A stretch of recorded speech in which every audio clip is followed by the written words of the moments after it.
पाठ 8. मुलाचे अन्न. वर्षा आणि अर्जुन हे दोघे बहीण भाऊ आहेत. दोघांनाही बाजरीची गरम गरम भाकरी आणि लोणी मनापासून आवडते. लोण्याशिवाय आई त्यांना इतर अनेक पदार्थ भाकरीसोबत खायला देते, तेही त्यांना आवडतात. सांगा पाहू, वर्षा आणि अर्जुनला भाकरीशी खायला आई कोणकोणते पदार्थ करून देते, ते कशापासून बनवतात? वर्षा आणि अर्जुनच्या घरी इतरही अनेक अन्नपदार्थ खाण्यात असतात. ते पदार्थ घरापर्यंत कुठून येतात? गहू, तांदूळ, ज्वारी, डाळी, ऊस, करवंदे, जांभळे, बोरे, मध, खाऱ्या पाण्यातील मासळी आणि मीठ, गोड्या पाण्यातील मासळी, शिंगाटे, मकाने, फळफळावर, पालेभाज्या, मांस, अंडी इत्यादी पदार्थ कुठून येतात? पहा, ह्या चित्रामधले अंडी, कोंबडी, फळं, इथं मासे समुद्रात किवे घेत आहेत, पुन्हा मध आहे, पुन्हा इथं ऊस आहे. वर्षा आणि अर्जुन जेवायला बसले की जेवायला वाढताना आई नेहमी म्हणते, म्हणजेच तेवढेच घ्या, पाहिजे तेवढेच घ्या, अन्न वाया जायला नको. एके दिवशी अर्जुनने विचारले, आई तू रोज आम्हाला असे का म्हणतेस? आई म्हणाली, चांगली वस्तू वाया कशाला घालवायची? शिवाय जे अन्न खायला मिळते ते कसे तयार होते त्याचा विचारही करायला हवा. मी तुम्हाला भाकरीची गोष्ट सांगते. ती कशी म्हणते की चांगल्या वस्तू वाया जाऊ नये, तर आपण जे अन्न खातो ते कशा बनतात? तर ती आई म्हणते भाकरीची गोष्ट सांगते. तर भाकरीची गोष्ट काय आहे? माझे बाबा शेतकरी आहेत. उन्हाळ्यात शाळेला सुट्टी असतेच. मी लहान होते तेव्हा आम्ही बाबाबरोबर ट्रॅक्टरवर बसून शेतात जायचो. तेव्हा शेतीची मशागतीची कामे सुरू असायची. ट्रॅक्टरला वेगवेगळी अवजारे जोडून बाबा शेती काम करायचे. मशागतीसाठी प्रथम शेती नांगरतात, मातीची ढेकळे फोडतात, जमीन सपाट करून पेरणीसाठी तयार करतात. अशी ती शेतीची कामे करतात.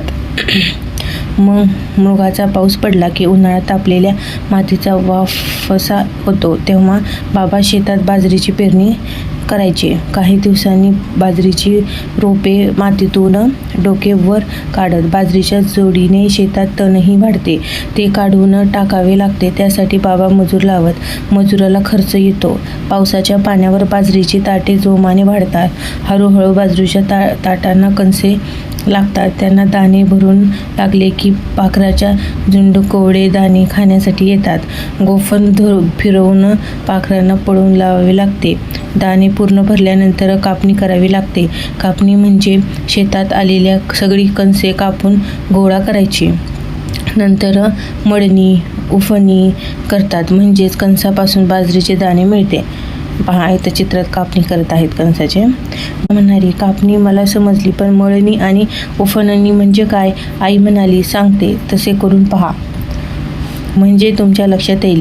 पुढची गोष्ट नंतर सांगते, करून पहा. अर्ध्या घमेले भरून भुईमुगाच्या वाळलेल्या शेंगा घ्या. त्याचे 2 सारखे भाग करा. एका भागाच्या शेंगा हाताने सोलून दाणे काढा. हाताने शेंगा सोलताना किती वेळ लागला? दुसऱ्या भागाच्या शेंगा एका कापडीत भिजवत बांधा. त्यावरून वरवंटा फिरवा किंवा काडीने थोपटा. नंतर पिशव्या मोकळ्या करून शेंगा सुपात घेऊन पहा. आता तुम्हाला काय दिसेल? अर्जुन सुपात घेतलेल्या शेंगा फुटलेल्या आहेत. दाणे बाहेर आलेले आहेत. आई म्हणाली, ही एक प्रकारची शेंगाची मळणीच आहे. शेंगा पाखडा आणि काय होते ते सांगा. वर्षा म्हणाली, शेंगा पाखडल्या तेव्हा टरफळे सुपातून खाली पडली, दाणे सुपातच राहिले.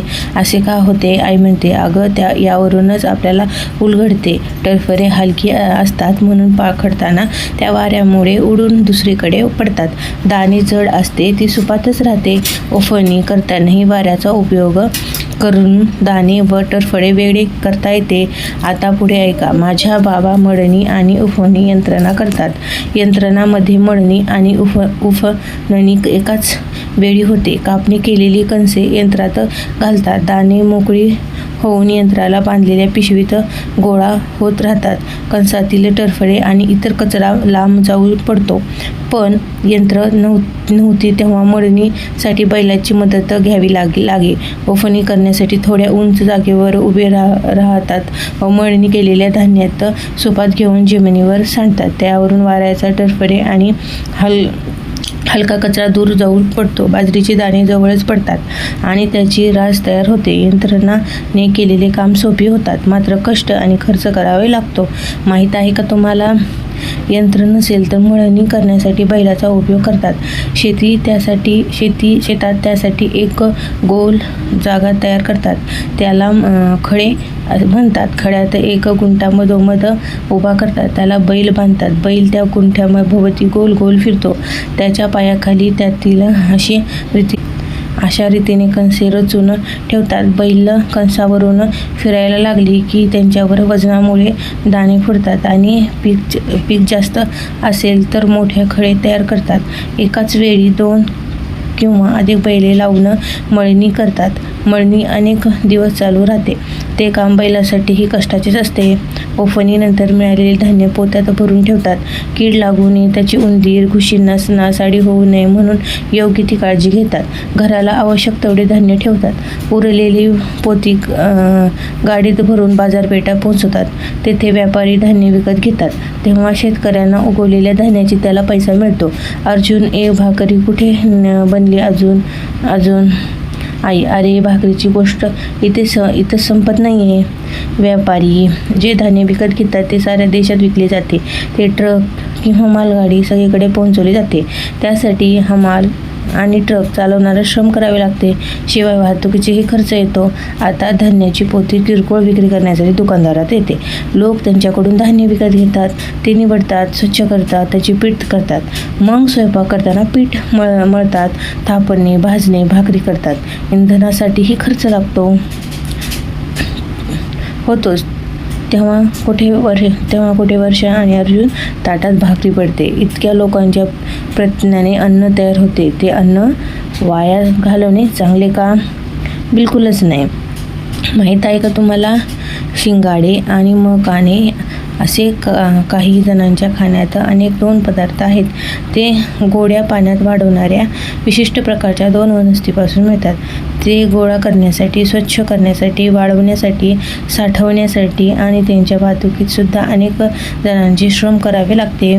इतर अन्नपदार्थ मासळी पाण्यातून मिळते. ती मिळवण्यासाठी कोळी कष्ट करतात. काही लोक जंगलामध्ये मिळणारे आवळा, जांभळे, करवंदे, बोर अशी फळे गोळा करतात आणि विकतात. काही जणांच्या भाजीपाल्याची मळे असतात, तर काही लोकांच्या फळांच्या बागा असतात.